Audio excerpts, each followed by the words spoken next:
भारतीय अर्थव्यवस्था के क्षेत्र।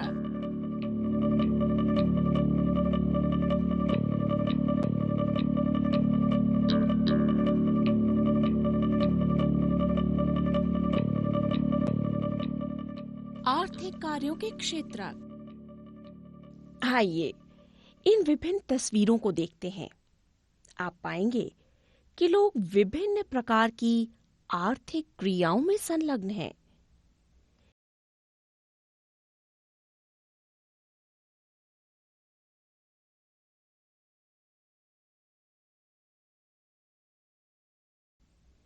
इन क्रियाओं में से कुछ वस्तुओं के उत्पादन से तथा कुछ सेवाओं के उत्पादन से संबंधित हैं।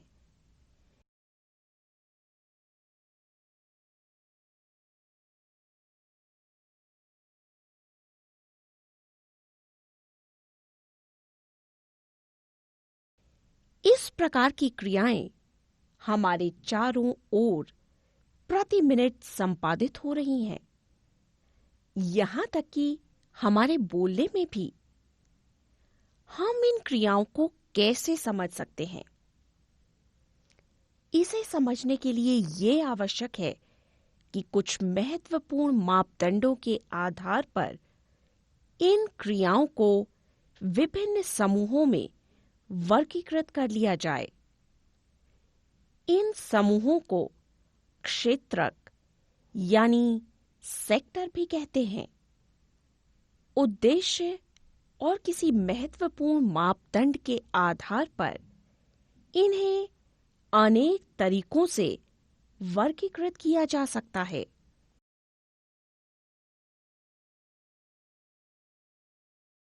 हम विभिन्न प्रकार की आर्थिक गतिविधियों से प्रारंभ करते हैं। अब हम विभिन्न प्रकार की आर्थिक गतिविधियों पर ध्यान देंगे। बहुत सारी गतिविधियां ऐसी हैं जो प्रत्यक्षतः प्राकृतिक संसाधनों के उपयोग पर आधारित हैं। उदाहरण के लिए कपास की खेती। इसका उत्पादन निश्चित फसल के मौसम में होता है। कपास के पौधे की वृद्धि मुख्यतः, परंतु पूर्ण रूप से नहीं, प्राकृतिक कारकों जैसे वर्षा, प्रकाश और मौसम पर निर्भर करती है। कपास एक प्राकृतिक उत्पाद है। इसी प्रकार डेयरी उत्पादन हेतु हमें जानवरों या पशुओं की जैविक क्रिया और चारे की उपलब्धता पर निर्भर होना पड़ता है। अतः इसका उत्पाद दूध एक प्राकृतिक उत्पाद है। इसी प्रकार खनिज और अयस्क भी प्राकृतिक उत्पाद हैं। जब हम प्राकृतिक संसाधनों का दोहन करके किसी वस्तु का उत्पादन करते हैं तो इस प्रकार की गतिविधि प्राथमिक क्षेत्र के अंतर्गत आती है। लेकिन इसे प्राथमिक क्यों कहते हैं? वो इसलिए कि ये क्षेत्र उन सभी वस्तुओं या उत्पादों के लिए आधार तैयार करता है जिन्हें हम क्रमशः निर्मित करते हैं या फिर जिनका उत्पादन कालांतर में किया जाता है। चूंकि हम अधिकांश प्राकृतिक उत्पाद कृषि, डेयरी, मत्स्यन और वनों से प्राप्त करते हैं, इसलिए इस क्षेत्र को हम कृषि और सहायक क्षेत्र भी कहते हैं। द्वितीय क्षेत्र के अंतर्गत उन क्रियाओं को शामिल किया जाता है जिसमें प्राकृतिक उत्पादों के स्वरूप में परिवर्तन किया जाता है और ये परिवर्तन विनिर्माण प्रणाली के माध्यम से होता है। उसे हम औद्योगिक क्रियाओं से संबद्ध कर सकते हैं। ये प्राथमिक क्षेत्र के उपरांत अगला कदम है। द्वितीय क्षेत्र में उत्पाद सीधे प्रकृति द्वारा प्रदत्त नहीं होते, बल्कि उन्हें निर्मित किया जाता है। इसलिए यहाँ विनिर्माण की प्रक्रिया अपरिहार्य है। ये प्रक्रिया किसी कारखाने, किसी कार्यशाला अथवा घर पर संपन्न की जा सकती है। उदाहरण के लिए, कपास के रेशे का उपयोग करके सूत काटते हैं और सूत को बुनकर कपड़ा बनाया जाता है। गन्ने का उपयोग कच्चे माल के रूप में करके हम चीनी और गुड़ बनाते हैं।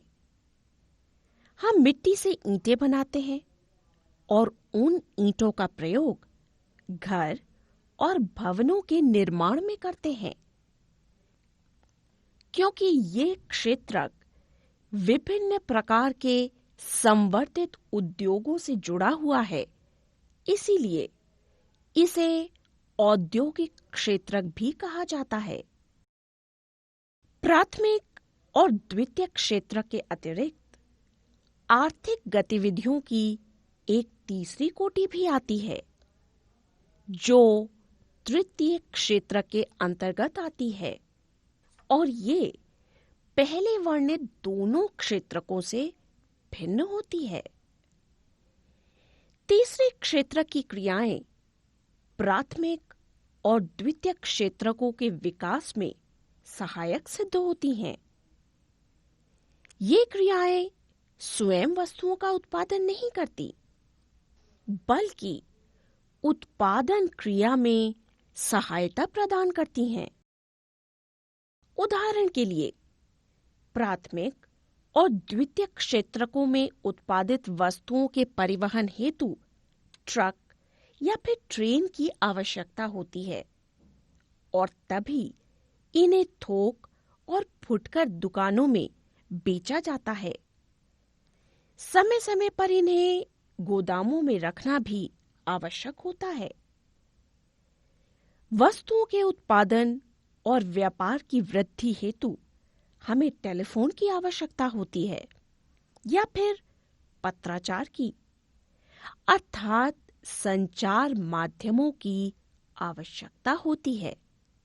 और इसके साथ साथ उधार पर बैंकों से धन लेने की भी आवश्यकता होती है। तृतीय क्रियाओं के प्रमुख उदाहरण हैं परिवहन, भंडारण, संचार, बैंकिंग और व्यापार आदि। चूंकि ये क्रियाएं वस्तुओं की तुलना में सेवाओं का उत्पादन अधिक मात्रा में करती हैं, अतः तृतीय क्षेत्र को सेवा क्षेत्रक भी कहते हैं। सेवा क्षेत्रक में कुछ ऐसी आवश्यक क्रियाएं शामिल की जाती हैं जो प्रत्यक्षतः वस्तुओं के उत्पादन से संबंधित नहीं होती। उदाहरण के लिए, हमें शिक्षकों, चिकित्सकों और व्यक्तिगत सेवाएं प्रदान करने वालों जैसे कि धोबी, नाई, मोची, वकील, प्रशासक और अकाउंटेंट की आवश्यकता होती है। हाल के ही समय में कुछ नई प्रकार की सेवाओं ने महत्वपूर्ण स्थान प्राप्त कर लिया है। सूचना और प्रौद्योगिकी पर आधारित ये सेवाएं हैं इंटरनेट कैफे, एटीएम मशीनें, कॉल सेंटर और सॉफ्टवेयर कंपनी आदि। यद्यपि आर्थिक गतिविधियां 3 विभिन्न प्रकार के समूहों में वर्गीकृत की गई हैं, फिर भी ये प्रबल रूप से अंतःनिर्भर हैं। अब हम कुछ और उदाहरण देखेंगे। जरा सोचिए, क्या होगा अगर किसान गन्ना मिल को गन्ना बेचने से इनकार कर दे? ऐसे में गन्ना मिल बंद करनी पड़ेगी। ये एक ऐसा उदाहरण है जो द्वितीयक अथवा औद्योगिक क्षेत्र की निर्भरता प्राथमिक क्षेत्र पर दर्शाता है।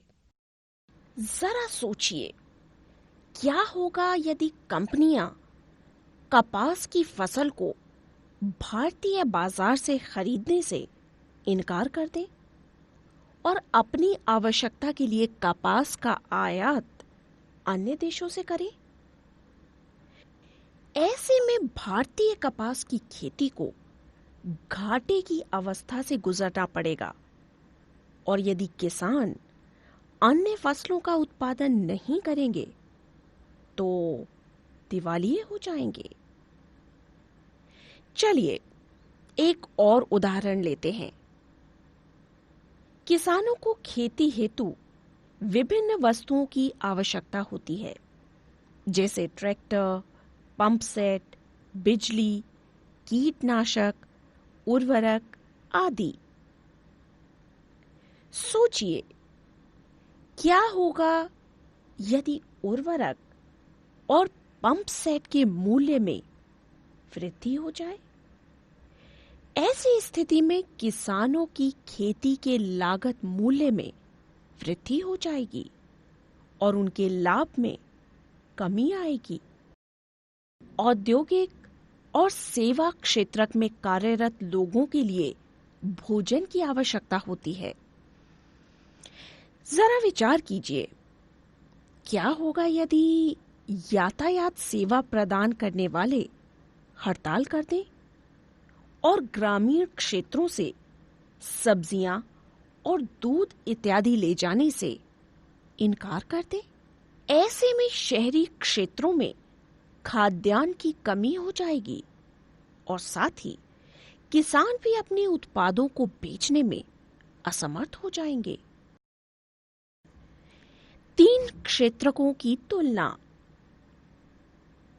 प्राथमिक, द्वितीयक और तृतीयक क्षेत्रों की विभिन्न उत्पादन क्रियाएं बड़ी मात्रा में वस्तुओं और सेवाओं का उत्पादन करती हैं।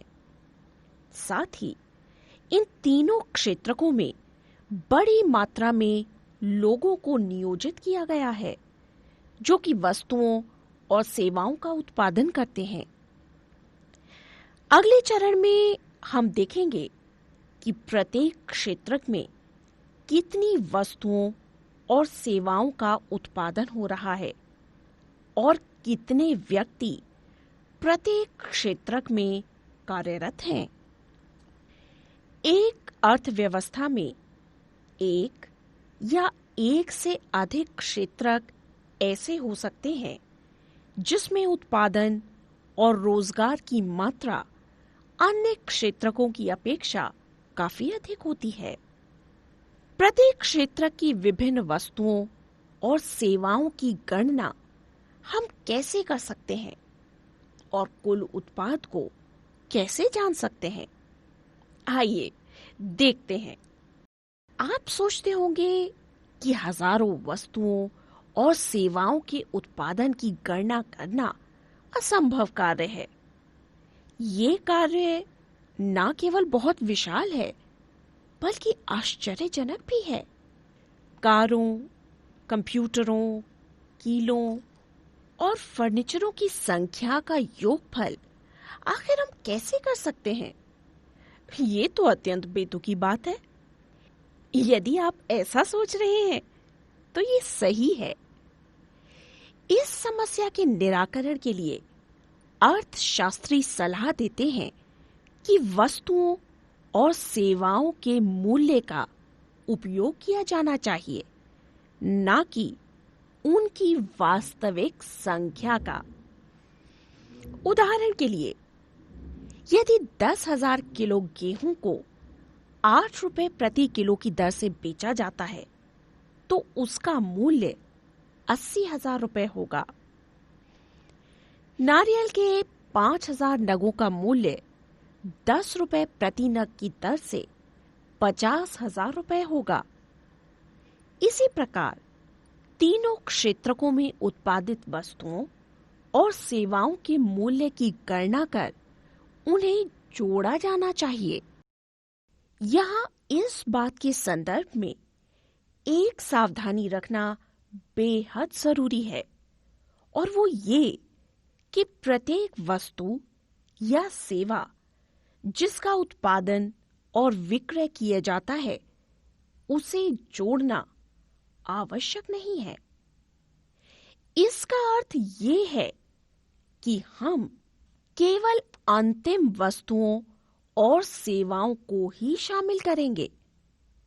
उदाहरण के लिए, एक किसान अपना गेहूं एक आटा मिल को 8 रुपए प्रति किलो की दर से बेचता है। मिल द्वारा गेहूं को पीसकर आटा बनाया जाता है और मिल वही आटा 10 रुपए प्रति किलोग्राम की दर से एक बिस्कुट कंपनी को बेच देती है। बिस्कुट कंपनी आटे के साथ शक्कर और तेल को मिलाकर उसके 4 पैकेट बिस्किट बनाकर उपभोक्ता को 60 रुपए किलो में बेच देती है।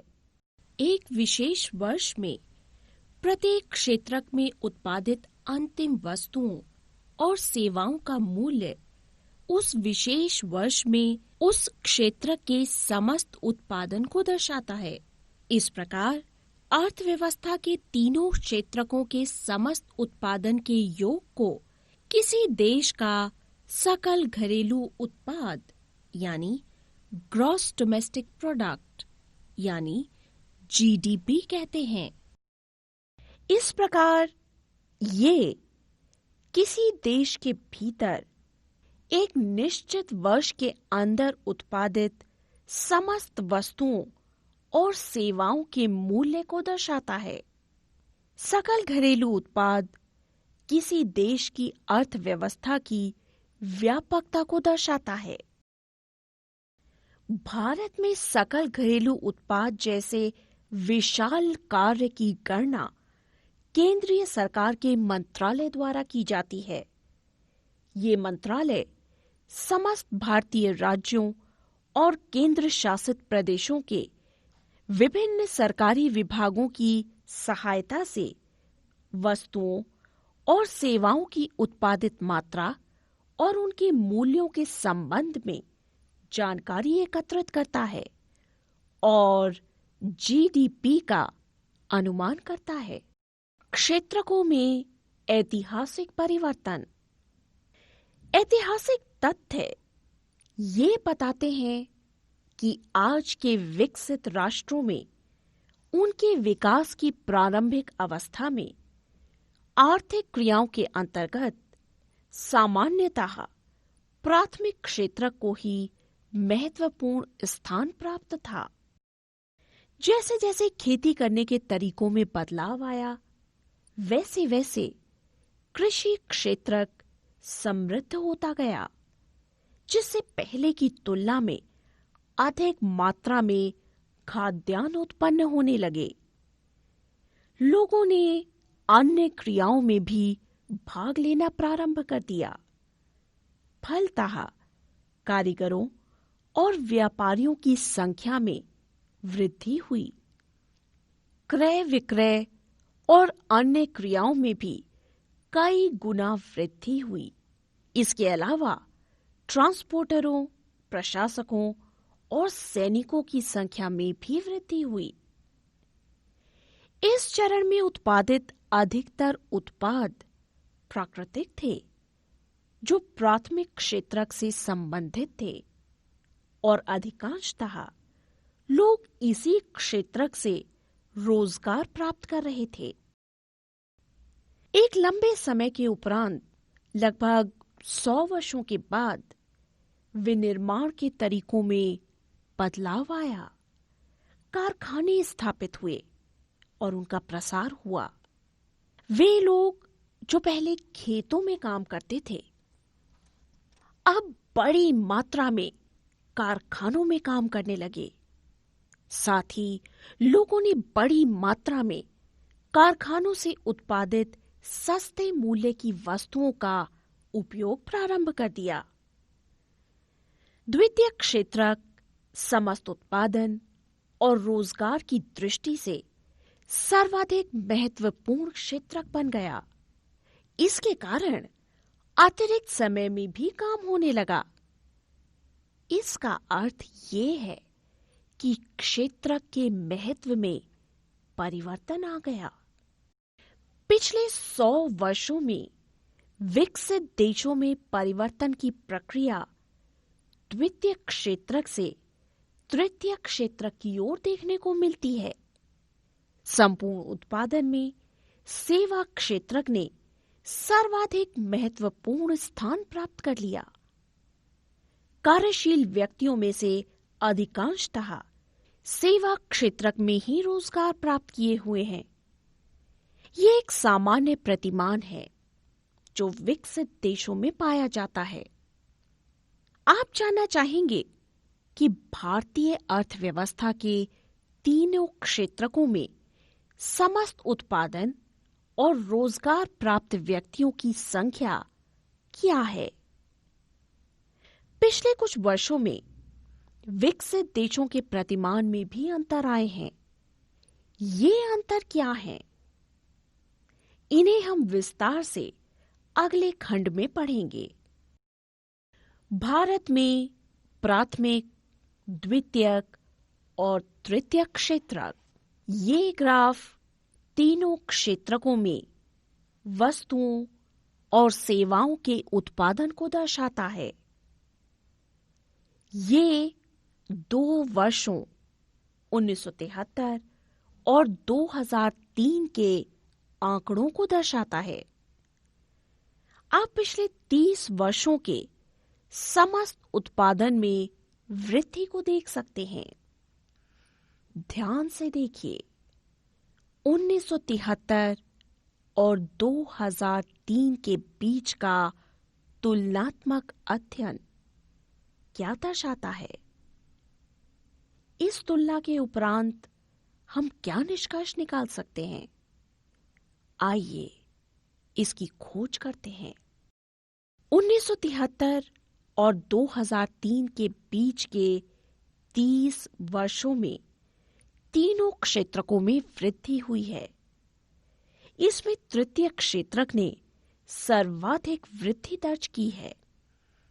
परिणामतः हम कह सकते हैं कि 2003 में तृतीय क्षेत्रक एक सबसे बड़े क्षेत्रक के रूप में प्राथमिक क्षेत्रक को प्रतिस्थापित करके स्थापित हुआ है। क्या आप बता सकते हैं भारत में तृतीय क्षेत्रक के द्वारा महत्वपूर्ण स्थान प्राप्त करने के क्या कारण हैं? इसके लिए कई कारक उत्तरदायी हैं। पहला, किसी देश में विभिन्न प्रकार की सेवाएं जैसे अस्पताल, शिक्षा संस्थान, डाक एवं तार सेवाएं, पुलिस स्टेशन, न्यायालय, ग्रामीण प्रशासन कार्यालय, नगर निगम, रक्षा, परिवहन, बैंक और बीमा कंपनी आदि की आवश्यकता होती है। इन्हें आधारभूत सेवाओं के रूप में देखा जाता है। एक विकासशील देश में सरकार को इन सेवाओं का उत्तरदायित्व वहन करना पड़ता है। दूसरा, कृषि एवं उद्योग का विकास ही सेवा क्षेत्र के विकास हेतु आधार प्रदान करता है। ये क्षेत्र हैं परिवहन, व्यापार और भंडारण। यदि प्राथमिक और द्वितीयक क्षेत्रकों का विकास होता है तो इन सेवाओं की मांग में अधिक वृद्धि हो जाएगी। तीसरा कारक यह है कि जैसे ही आमदनी के स्तर में वृद्धि होती है, कुछ व्यक्तियों द्वारा अधिक मात्रा में अन्य सेवाओं जैसे होटलों में खाना पीना, पर्यटन, खरीदारी, निजी अस्पताल, निजी स्कूल या फिर व्यावसायिक प्रशिक्षण की मांग बढ़ जाती है। आप इन परिवर्तनों को शहरों, विशेषकर बड़े शहरों में बहुत तेजी से होते हुए देख सकते हैं।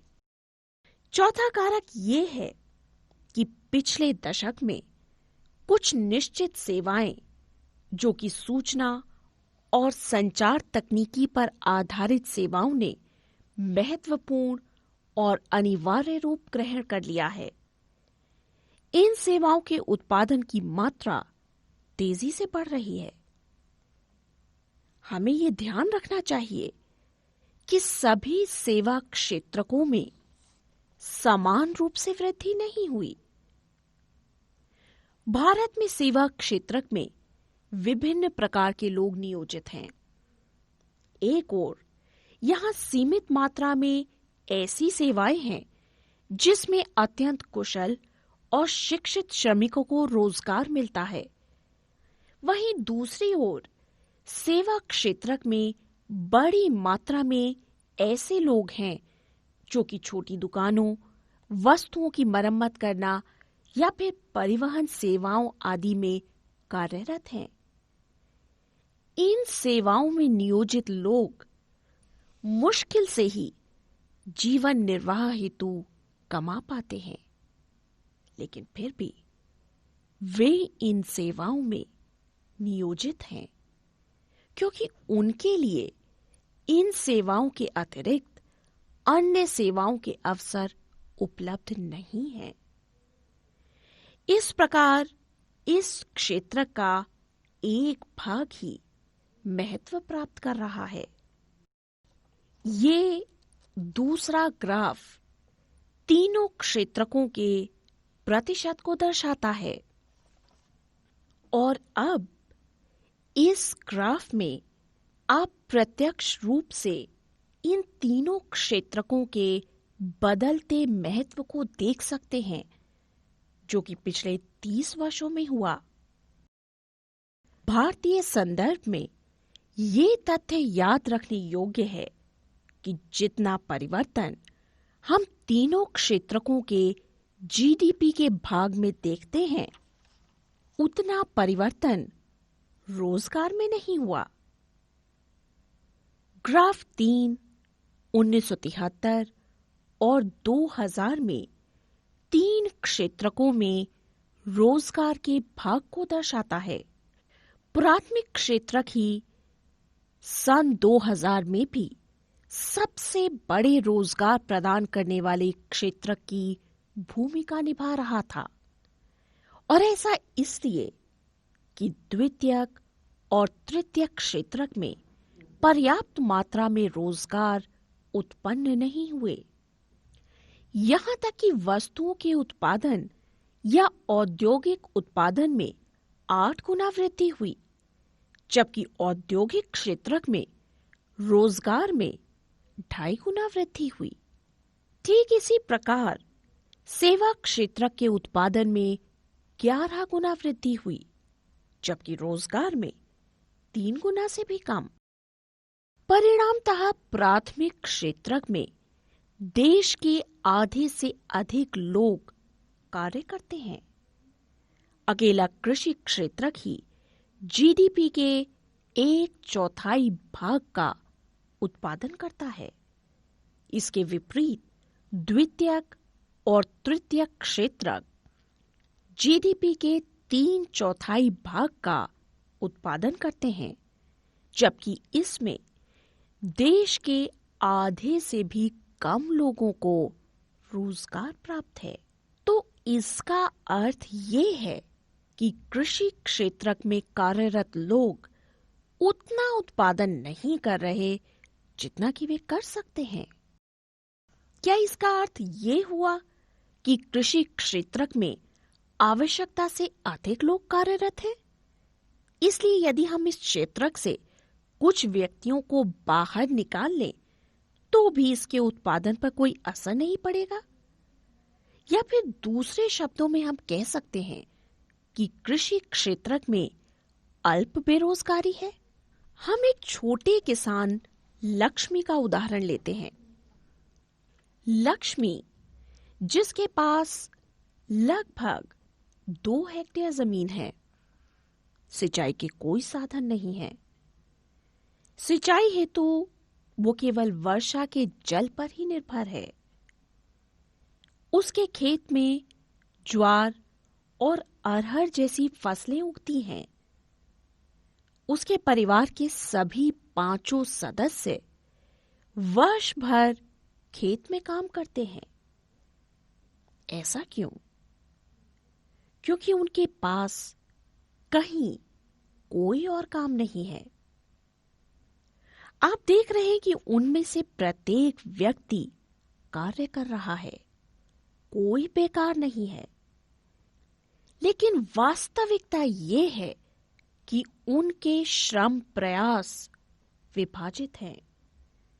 उनमें से प्रत्येक कुछ ना कुछ कार्य कर रहा है, परंतु किसी को भी पूर्ण रोजगार प्राप्त नहीं है। ये अल्प बेरोजगारी की स्थिति है।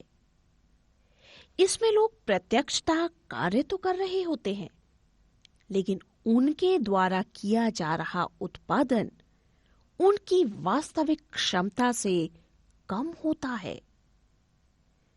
इस प्रकार की अल्प बेरोजगारी को छिपी हुई बेरोजगारी कहते हैं,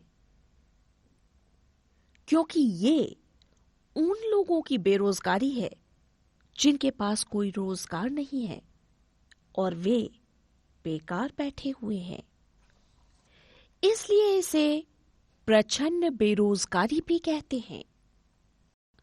अब कल्पना कीजिए सुखराम की, जो कि एक भूस्वामी है और वो लक्ष्मी के परिवार के एक या दो सदस्यों को अपने खेत पर काम करने हेतु किराए पर रखता है। लक्ष्मी का परिवार भी मजदूरी के माध्यम से अतिरिक्त आमदनी करने में सक्षम है। चूंकि अब उस छोटे से खेत की देखभाल हेतु 5 व्यक्तियों की आवश्यकता नहीं है, अतः 2 व्यक्तियों के बाहर चले जाने से खेती के उत्पादन पर कोई असर नहीं पड़ेगा। इस उदाहरण में 2 व्यक्ति कारखाने में काम करने हेतु भी जा सकते हैं। ऐसे में एक बार पुनः लक्ष्मी के परिवार की आय में वृद्धि होगी और वे अपनी भूमि से पहले जैसा उत्पादन लेने में समर्थ होंगे। हमारे देश में लक्ष्मी के परिवार जैसे लाखों परिवार हैं।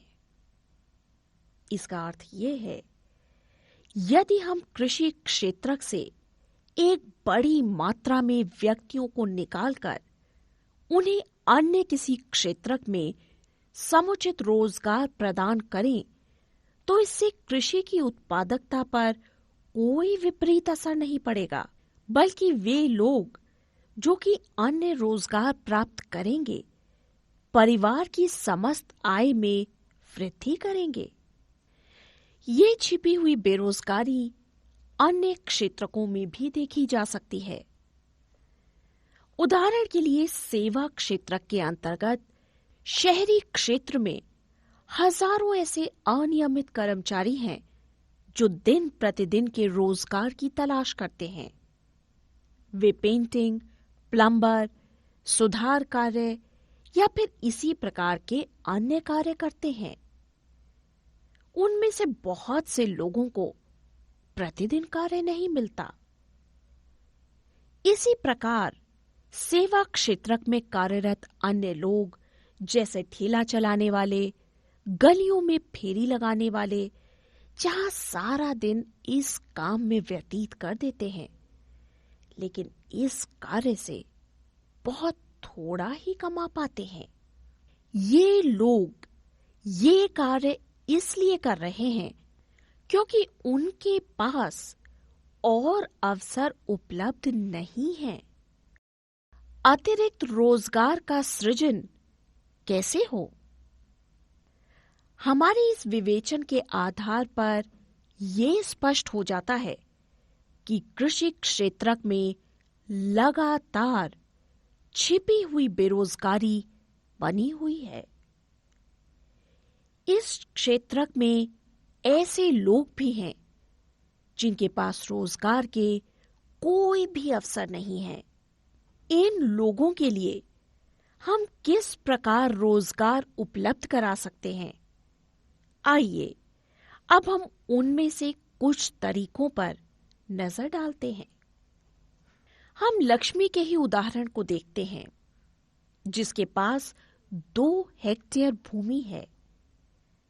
इस भूमि को सिंचित बनाने हेतु कुएं के निर्माण हेतु सरकार द्वारा धन खर्च किया जा सकता है अथवा बैंक द्वारा ऋण प्रदान किया जा सकता है। ऐसे में लक्ष्मी अपनी भूमि की सिंचाई करने में सक्षम हो सकेगी और रबी की फसल के मौसम में एक दूसरी फसल गेहूं का उत्पादन करने में सक्षम हो जाएगी। अब आप विचार कीजिए, गेहूं की फसल की 1 हेक्टेयर भूमि 50 दिनों के लिए 2 व्यक्तियों को रोजगार प्रदान करती है, जिसमें बुवाई, पानी देना, खाद देना और उसको काटना भी शामिल है। अतः उस परिवार के 2 अतिरिक्त सदस्यों को उनकी भूमि से रोजगार प्राप्त हो सकता है। अब आप विचार कीजिए कि एक नए बांध का निर्माण किया गया और खेतों की सिंचाई हेतु उससे नहरें निकाली गई, तो ये कृषि क्षेत्र में रोजगार के बहुत अधिक अवसर प्रदान करेगा, जो कि प्रचंड बेरोजगारी की समस्या को हल करने में मददगार सिद्ध होगा। अब मान लीजिए कि लक्ष्मी और अन्य किसान पहले से ही अधिक उत्पादन करते हैं। वे उत्पादित अनाज में से कुछ मात्रा को बेचना चाहते हैं और अपने अनाज को नजदीक के कस्बे में ले जाकर बेचने हेतु उन्हें परिवहन साधन की आवश्यकता है। यदि सरकार परिवहन और गोदामों के निर्माण पर कुछ धन व्यय करती है या फिर अच्छी और बेहतर सड़कों का निर्माण ग्रामीण क्षेत्रों में करती है, तो फिर मिनी ट्रक वहां पहुंच सकते हैं, जहां लक्ष्मी जैसे बहुत से किसान पानी की अधिक उपलब्धता के कारण फसलों का अतिरेक उत्पादन करते हैं और इस अतिरेक उत्पादन को बेचने की उन्हें आवश्यकता है। ये क्रिया न केवल किसानों को रोजगार उपलब्ध कराएगी, बल्कि अन्य लोग जो इन सेवाओं जैसे कि परिवहन और व्यापार में लगे हुए हैं, उन्हें भी रोजगार मुहैया कराएगी। लक्ष्मी की आवश्यकता केवल पानी तक ही सीमित नहीं है। कृषि के लिए उसे बीजों, उर्वरकों, विभिन्न उपकरणों और पानी सींचने के लिए पंप सेट की भी आवश्यकता है। गरीब किसान होने के कारण वो इनमें से अधिकांश वस्तुओं का उपयोग नहीं कर सकती। अतः इस हेतु उसे साहूकार से ऋण लेने की आवश्यकता होगी और उस ऋण पर ऊंची ब्याज दर देनी होगी। यदि स्थानीय बैंक उचित ब्याज दर पर उसे ऋण प्रदान करता है, तो फिर वो इन सभी साधनों को एक निश्चित समय में खरीदने में सक्षम हो जाएगी और इनका उपयोग कृषि हेतु कर सकेगी। इसका अर्थ ये हुआ कि कृषकों को पानी के साथ साथ सस्ती ब्याज दर पर साख प्रदान करने की आवश्यकता है, ताकि कृषि की उन्नति की जा सके। इस समस्या को हल करने का एक दूसरा तरीका है अर्ध ग्रामीण क्षेत्रों में, जहां बड़ी मात्रा में लोगों को रोजगार प्रदान किया जा सकता है, वहां उद्योग और सेवा क्षेत्र की पहचान करना और बढ़ावा देना। उदाहरण के लिए मान लीजिए बहुत सारे किसान अपने खेतों में अरहर और मटर के उत्पादन का निर्णय करते हैं और एक दाल मिल से इन दालों को खरीदने और उनका प्रयोग विभिन्न उत्पादों को करने का समझौता करते हैं।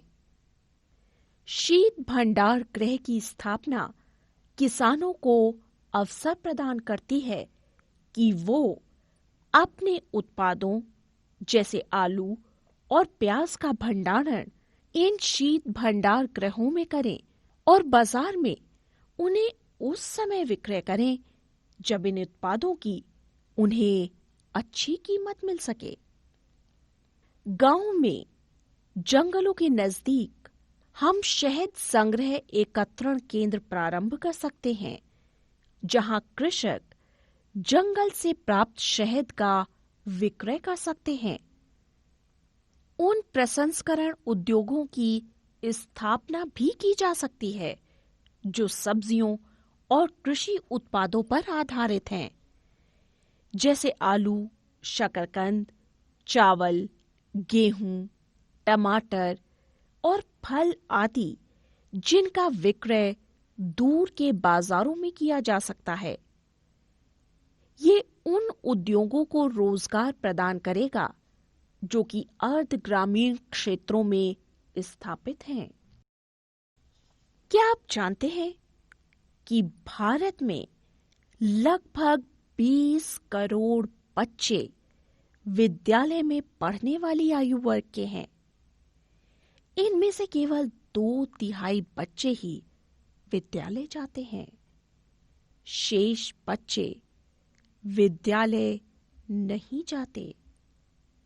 या तो वे घर पर रहते हैं या फिर उनमें से बहुत से बाल मजदूर के रूप में काम करते हैं। यदि ये बच्चे विद्यालय जाएं, तो हमें और अधिक भवनों, शिक्षकों और अन्य कर्मचारियों की आवश्यकता होगी। योजना आयोग द्वारा किए गए एक अध्ययन में ये अनुमान लगाया गया है कि अकेले शिक्षा के क्षेत्र में ही लगभग 20 लाख लोगों को रोजगार प्रदान किया जा सकता है। इसी प्रकार यदि हमें स्वास्थ्य के क्षेत्र में सुधार करना है, तो हमें और अधिक मात्रा में डॉक्टरों, नर्सों और अन्य स्वास्थ्य कर्मचारियों की ग्रामीण क्षेत्रों में कार्य करने हेतु आवश्यकता होगी। ये कुछ ऐसे उपाय हैं जिनके माध्यम से रोजगार के अधिक अवसर उत्पन्न किए जा सकते हैं और इस प्रकार हम विकास के महत्वपूर्ण पहलुओं पर विचार करने में सक्षम हो जाएंगे। प्रत्येक राज्य और क्षेत्र में ये क्षमता है कि वो अपने क्षेत्र के लोगों की आय में वृद्धि कर सके और उन्हें रोजगार के अवसर उपलब्ध कराए। ये पर्यटन अथवा क्षेत्रीय शिल्पकला उद्योग या फिर नई सेवाएं जैसे आईटी आदि के रूप में हो सकते हैं। उनमें से कुछ के लिए समुचित योजना और सरकारी सहायता की आवश्यकता होगी।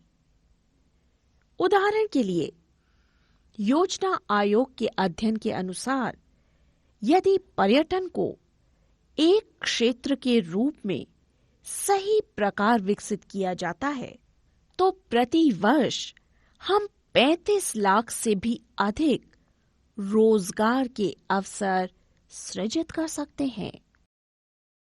हम जानते हैं कि चर्चा किए गए सुझावों के अमल में समय लगेगा, अतः एक अल्पावधि के लिए हमें कुछ तीव्र उपायों की आवश्यकता है। इसे ध्यान में रखते हुए केंद्र सरकार ने हाल में ही काम करने के अधिकार को लागू करने हेतु एक कानून बनाया है, जिसे भारत के 200 जिलों में लागू किया गया है। इसे राष्ट्रीय ग्रामीण रोजगार गारंटी अधिनियम 2005 यानी NREGA 2005 कहा गया है। इसके अंतर्गत ऐसे व्यक्ति जिन्हें काम की आवश्यकता है और जो काम करने में सक्षम हैं, उन्हें सरकार द्वारा वर्ष भर में 200 दिन का रोजगार प्रदान करने की गारंटी दी गई है। यदि सरकार रोजगार उपलब्ध कराने में असफल रहती है, तो उन व्यक्तियों को बेरोजगारी भत्ता प्रदान किया जाएगा। इस अधिनियम के अंतर्गत उन कामों को वरीयता दी जाएगी जो भविष्य में भूमि से उत्पादन बढ़ाने में मदद करें। संगठित और असंगठित रूप में क्षेत्रकों का विभाजन। अब हम अन्य उपायों को देखेंगे जो कि आर्थिक कार्यों को विभाजित करते हैं। ये दर्शाता है कि रोजगार प्राप्त लोगों की कार्य की दशाएं क्या हैं। क्या रोजगार के संबंध में उन्हें नियमों और कानूनों का पालन करना पड़ता है? आइए कांता और कमल के उदाहरण के माध्यम से हम इसे जानने का प्रयास करेंगे। कांता एक कार्यालय में कार्य करती है। उसके कार्यालय का समय 9:30 बजे प्रातः से 5:30 बजे सायंकाल तक का है। वो नियमित रूप से प्रत्येक महीने के अंत में वेतन पाती है। वेतन के अतिरिक्त उसे भविष्य निधि का लाभ भी सरकार द्वारा निर्धारित नियमों के अंतर्गत मिलता है। उसे चिकित्सीय और अन्य प्रकार के भत्ते भी मिलते हैं। कांता रविवार को कार्यालय नहीं जाती।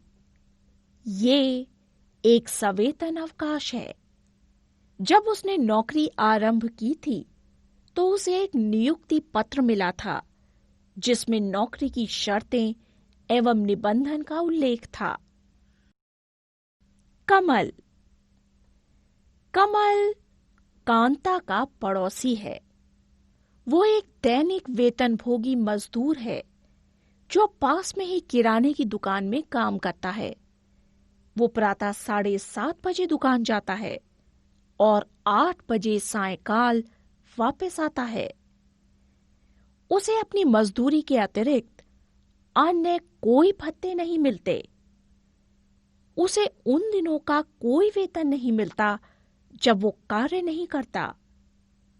उसे किसी भी प्रकार का अवकाश अथवा वैतनिक अवकाश प्राप्त नहीं है। न ही उसे इस प्रकार का कोई औपचारिक पत्र मिला था कि वो इस दुकान में कार्य कर रहा है। उसे कभी भी नौकरी से उसके नियोक्ता द्वारा हटाया जा सकता है। क्या आपने कांता और कमल की कार्यदशाओं में अंतर देखा? कांता एक संगठित क्षेत्रक में कार्य करती है। संगठित क्षेत्रक में वे प्रतिष्ठान एवं कार्यालय आते हैं जहां रोजगार अवधि नियमित है और लोगों के पास सुनिश्चित काम होता है। सरकार द्वारा इन क्षेत्रकों का पंजीकरण किया जाता है और उन्हें सरकारी नियमों विनियमों का पालन करना होता है। इन नियमों एवं विनियमों का अनेक विधियों जैसे कारखाना अधिनियम, न्यूनतम मजदूरी अधिनियम, सेवानुदान अधिनियम, दुकान और प्रतिष्ठान अधिनियम में उल्लेख किया गया है। इसे संगठित क्षेत्र कहते हैं क्योंकि इसकी निश्चित एवं औपचारिक प्रक्रिया और कार्यविधि होती है। कुछ लोग किसी के द्वारा नियोजित नहीं होते, बल्कि वे स्वतः काम कर सकते हैं, परंतु वे भी स्वयं को सरकार के समक्ष पंजीकृत कराते हैं तथा नियमों और विनियमों का पालन करते हैं। संगठित क्षेत्र के कर्मचारियों को रोजगार की सुरक्षा प्राप्त है। उनसे एक निश्चित समय तक ही कार्य करने की आशा की जाती है। यदि वे अधिक कार्य करते हैं तो उन्हें इस अतिरिक्त समय का भुगतान उनके नियोक्ता द्वारा किया जाता है। उन्हें इसके अतिरिक्त कई अन्य प्रकार के लाभ भी प्राप्त होते हैं। ये विभिन्न प्रकार के लाभ क्या हैं? उन्हें सवेतन अवकाश, अवकाश काल में भुगतान, भविष्य निधि, सेवानुदान इत्यादि मिलते हैं। उन्हें चिकित्सीय सुविधाओं के लाभ भी प्राप्त हैं। विभिन्न प्रकार के कानूनों के अंतर्गत कारखाना प्रबंधक पीने का पानी और सुरक्षित कार्यदशाओं की सुविधाएं सुनिश्चित करता है। जब ये कर्मचारी सेवानिवृत्त होते हैं तो उन्हें पेंशन भी मिलती है।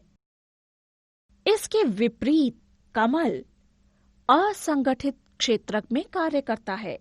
असंगठित क्षेत्र के अंतर्गत छोटी और बिखरी हुई इकाइयां आती हैं, जो कि अधिकांशतः सरकारी नियंत्रण से बाहर होती हैं। इस क्षेत्र के नियम और विनियम तो होते हैं, परंतु इनका अधिकांशतः पालन नहीं किया जाता। यहाँ नौकरियां निम्न भुगतान पर दी जाती हैं और प्रायः ये नियमित भी नहीं होती।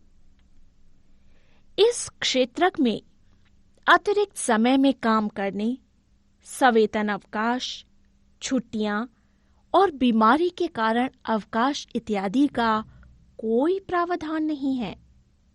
यहाँ रोजगार सुरक्षित नहीं है। कर्मचारी को बिना किसी कारण के भी नौकरी छोड़ने को कहा जा सकता है। जब इस क्षेत्र में कार्य कम होता है, विशेषकर किसी मौसम में, तो कुछ लोगों को नौकरी से अलग कर दिया जाता है। यहाँ पर बहुत कुछ नियोक्ता की पसंद पर निर्भर करता है। इस क्षेत्र में वे लोग भी शामिल हैं जिनका स्वयं का छोटा कारोबार है, जैसे गलियों में सामान बेचना और विभिन्न प्रकार के मरम्मत कार्य आदि। इसी प्रकार किसान अपने खेतों पर काम करते हैं और जब उन्हें आवश्यकता होती है तब वे मजदूरी पर श्रमिकों को भी लगाते हैं। असंगठित क्षेत्र के श्रमिकों का संरक्षण कैसे हो? संगठित क्षेत्र अत्यधिक मांग पर ही रोजगार प्रस्तावित करते हैं, लेकिन संगठित क्षेत्र में रोजगार के अवसरों में वृद्धि बहुत धीरे धीरे हो रही है। अक्सर ये देखा गया है कि संगठित क्षेत्र असंगठित क्षेत्र के रूप में काम करते हैं।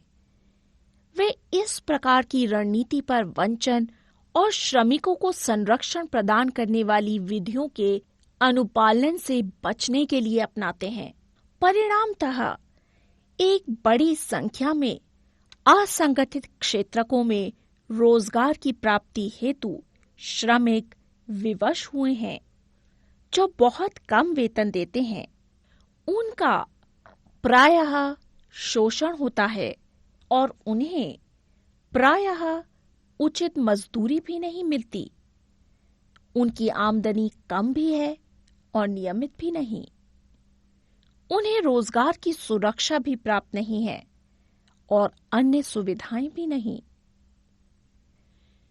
1990 से प्रायः ये देखा जा रहा है कि बड़ी संख्या में लोग संगठित क्षेत्र की नौकरियों को खोते जा रहे हैं। इन लोगों को असंगठित क्षेत्र में कम आमदनी पर रोजगार प्राप्त करने हेतु विवश किया जा रहा है। अतः अधिक रोजगार की आवश्यकता के अलावा सहयोग और संरक्षण की आवश्यकता भी असंगठित क्षेत्र में कार्य करने वाले लोगों के लिए अपेक्षित है। वे लाचार लोग कौन हैं जिन्हें संरक्षण की आवश्यकता है? ग्रामीण क्षेत्रकों में असंगठित क्षेत्र में शामिल हैं मुख्यतः भूमिहीन कृषि मजदूर, छोटे और सीमांत किसान, फसल बटाईदार और कारीगर जैसे बुनकर, लुहार, बढ़ई और सुनार। भारत में लगभग 80% ग्रामीण परिवार छोटे और सीमांत कृषकों की श्रेणी में आते हैं। इन किसानों को सही समय पर बीज की आपूर्ति, कृषि उपकरणों, आगत, साख, भंडारण और विपणन सुविधा की जरूरत है। शहरी क्षेत्रों में असंगठित क्षेत्र में मुख्यतः लघु उद्योगों में कार्यरत श्रमिक, निर्माण, व्यापार और परिवहन में कार्यरत आकस्मिक श्रमिक, गलियों में फेरी लगाने वाले, सिर पर भार ढोने वाले, वस्त्र निर्माण करने वाले और कबाड़ इकट्ठा करने वाले लोग शामिल हैं। लघु उद्योगों के लिए कच्चे माल की प्राप्ति और उनके विपणन हेतु सरकारी सहायता की आवश्यकता होती है। शहरी और ग्रामीण क्षेत्रों में कार्यरत आकस्मिक मजदूरों को संरक्षण प्रदान किया जाना चाहिए। हम ये भी देखते हैं कि असंगठित क्षेत्र में बहुसंख्यक श्रमिक अनुसूचित जाति, अनुसूचित जनजाति और पिछड़े वर्ग के हैं। अनियमित और निम्न वेतनिक कार्य के अतिरिक्त इन कर्मचारियों को सामाजिक भेदभाव का सामना भी करना पड़ता है। इसलिए असंगठित क्षेत्र के कर्मचारियों को सामाजिक और आर्थिक विकास की धारा से जोड़ने हेतु सहयोग और संरक्षण की आवश्यकता है। स्वामित्व आधारित क्षेत्र, सार्वजनिक और निजी क्षेत्र। आर्थिक गतिविधियों को क्षेत्रकों में वर्गीकृत करने का एक अन्य तरीका ये है कि परिसंपत्तियों का स्वामी और सेवाओं की उपलब्धता के लिए जिम्मेदार कौन है। सार्वजनिक क्षेत्र में अधिकांश परिसंपत्तियों पर सरकार का स्वामित्व होता है और सरकार ही सभी सेवाएं उपलब्ध कराती है। निजी क्षेत्र में परिसंपत्तियों पर स्वामित्व और सेवाओं के वितरण की जिम्मेदारी एकल व्यक्ति या कंपनी के हाथों में होती है। रेलवे अथवा डाकघर सार्वजनिक क्षेत्र के उदाहरण हैं, जबकि Tata iron and steel company limited यानी टिस्को अथवा रिलायंस इंडस्ट्रीज लिमिटेड जैसी कंपनियां निजी स्वामित्व में हैं। निजी क्षेत्र की गतिविधियों का ध्येय लाभ अर्जित करना होता है। इनकी सेवाओं को प्राप्त करने के लिए हमें इन एकल स्वामियों और कंपनियों को भुगतान करना पड़ता है। सार्वजनिक क्षेत्र का ध्येय केवल लाभ कमाना नहीं होता। सरकार सेवाओं पर किए गए व्यय की भरपाई करों या फिर अन्य तरीकों से करती है। वर्तमान समय में सरकार सभी तरह की गतिविधियों पर व्यय करती है। ये गतिविधियां क्या हैं? सरकार ऐसी गतिविधियों पर व्यय क्यों करती है? आइए ज्ञात करें। कई ऐसी चीजें हैं जिनकी आवश्यकता समाज के सभी सदस्यों को होती है, परंतु उन्हें निजी क्षेत्र उचित कीमत पर उपलब्ध नहीं कराते हैं। क्यों? क्योंकि इनमें से कुछ चीजों पर बहुत अधिक पैसे खर्च करने पड़ते हैं, जो निजी क्षेत्रकों की क्षमता से बाहर होता है। इन चीजों का इस्तेमाल करने वाले हजारों लोगों से पैसा एकत्र करना भी आसान नहीं होता। और फिर यदि वे चीजों को उपलब्ध कराते हैं तो फिर वो उसकी ऊंची कीमत वसूलते हैं। जैसे सड़कों, पुलों, रेलवे और बिजली आदि का निर्माण या फिर बांध आदि से सिंचाई की सुविधा उपलब्ध कराना। इसलिए सरकार ऐसे भारी व्यय स्वयं उठाती है और सभी लोगों के लिए इन सुविधाओं को सुनिश्चित करती है। कुछ गतिविधियां ऐसी हैं जिन्हें सरकारी समर्थन की जरूरत पड़ती है। निजी क्षेत्रक उन उत्पादनों अथवा व्यवसायों को तब तक जारी नहीं रख सकते जब तक सरकार उन्हें प्रोत्साहित नहीं करती। जैसे उत्पादन मूल्य पर बिजली की बिक्री से औद्योगिक उत्पादन लागत में वृद्धि हो सकती है। अनेक इकाइयां, विशेषकर लघु इकाइयां, बंद हो सकती हैं। यहां सरकार उस दर पर बिजली उत्पादन और वितरण के लिए कदम उठाती है जिस पर ये उद्योग बिजली खरीद सकते हैं। सरकार लागत का कुछ अंश वहन करती है। इसी प्रकार भारत सरकार किसानों से उचित मूल्य पर गेहूं और चावल खरीदती है, इसे अपने गोदामों में भंडारित करती है और राशन दुकानों के माध्यम से उपभोक्ताओं को कम मूल्य पर बेचती है। सरकार लागत का कुछ भाग वहन करती है।